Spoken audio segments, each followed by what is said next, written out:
Kakaalis lang ng ating kaibigan. May babala po si kaibigan sa atin. Ito po ang aking ipapaabot ngayon. Sa lahat po na makapanood, pakishare po ito mga idol dahil napaka-importante po ito. Buhay po ang kapalit nito. Lagi po kayong maghanda at manalangin ngayon dahil sa sakuna na nakikita ng ating kaibigan.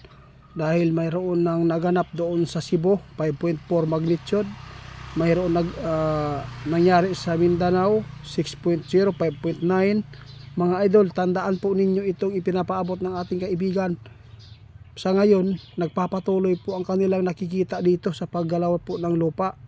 Nagbabala si kaibigan, lagi po tayong maging alerto sa gabi.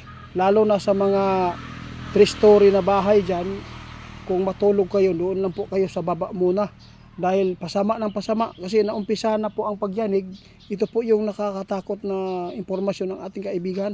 Mas matindi pa ang mangyayari dito. Magpapatuloy pa itong paggalaw ng lupa. Paano na po ang mga lugar na laging tinatamaan ngayon? Grabe po ang nakita natin eh.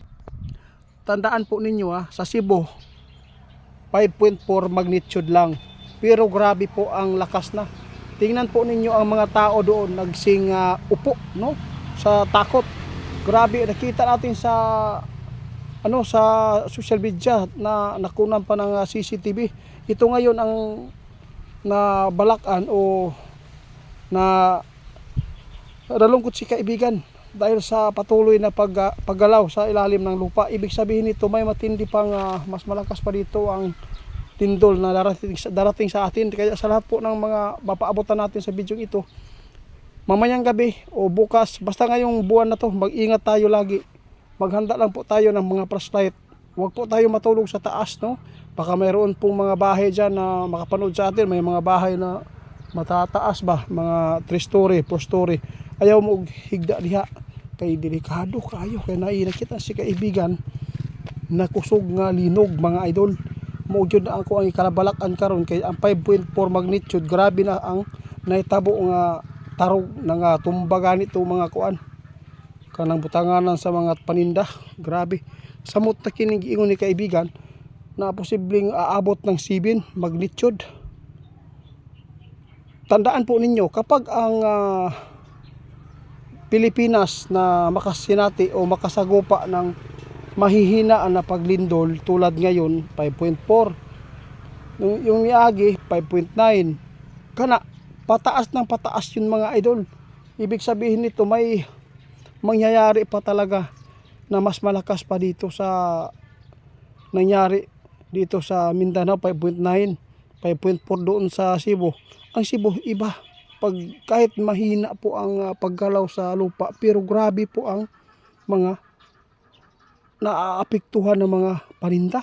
Parang nakikita natin grabe po ang iba po ang galaw po doon. Sa sobrang panic ng iba, hindi na po nila na lalaman kung ano na po ang kanilang ginagawa. Ito po ngayon ang mga chat po sa atin mga idol. Iba po kahit 5.4 pero grabe daw ang lakas na daw ng galaw.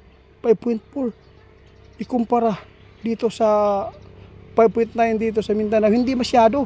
Kasi malayo sa dagat. Yung Cebu, nakalutang po ang lupa doon. Kaya ibig sabihin nito, delikado po kung may malakas pa nga lindol. May guguho talaga na bahay dahil po sa yung pong sinabi ng ating kaibigan na mayroon pong butas, no, hihigupin na building dyan. Kaya ingat-ingat lang po tayo. Sana ay hindi ito mangyari. Alam po niyo mga idol, parang kinakabahan po ako dito ngayon ba nang makita natin yung ipinapaabot ng mga taga Cebu nga 5.4. Grabe daw ang lakas na ng galaw ng kanilang bahay kung ikumpara daw dati yung 6.9. Grabe po. Ibig sabihin nito, nakalutang lang po ang lupa doon. Sa ilalim ay malapit nang maaabot ang dagat o tubig sa ilalim. Kaya ito po ang galaw ng lupa ninyo doon. Kaya sa lahat po na makapanood, pakishare po mga idol dahil masama po itong balita po na sinabi ng ating kaibigan na yung lupa natin dito, nakita talaga nila grabe, nagpapatuloy po ang paggalaw. Ingat-ingat lang po tayo mga idol. Yun po ang lagi namin binabanggit na hindi talaga magpunta sa mga building ngayon, lalo na sa mall. Mag-ingat, kung may bibilhin, balik lang, wag lang po magpapasyal pa doon, dahil nakakakaba po talaga pag yanig na, dahil napakarami po ang magpapanik, magbanggaan pa, madidisgrasya pa kayo doon sa mga buti pag mabasag, tapos tumakbo kayo. O mas maganda iwas na lang, sa bahay na lang tayo para maalagaan ang mga bata. Mga idol, hindi po namin ito gusto na ito po ang aming ipaabot, dahil si kaibigan mismo ang nakikita. Ayaw po niya na may mga tao ba na magkampanti lang. Alis to lang lagi kami nagpaabot na ikakabuti po. Salamat po, paki-report po Digo Center 88 Fans 2.0. Maraming salamat mga idol. Hanggang dito na lang muna mga idol. Maayong udto sa inyong tanan. Amping tanawa ang panahon diri mga idol. Grabe, walay ulan-ulan na po diri. Bugid ang epekto kapag sobrang init, ang buga ang balik sa atin, kalamidad.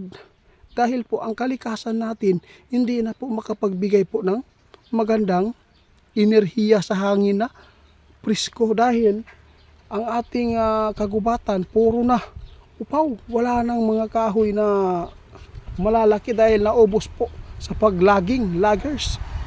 Yung mga nasa ilalim po ng ating kalupaan ay napakaraming mga butas dahil sa pagmimina. Ito po ngayon ang balik po sa atin. Kawawa tayo. Epekto talaga na hindi maganda sa atin pa rin babalik.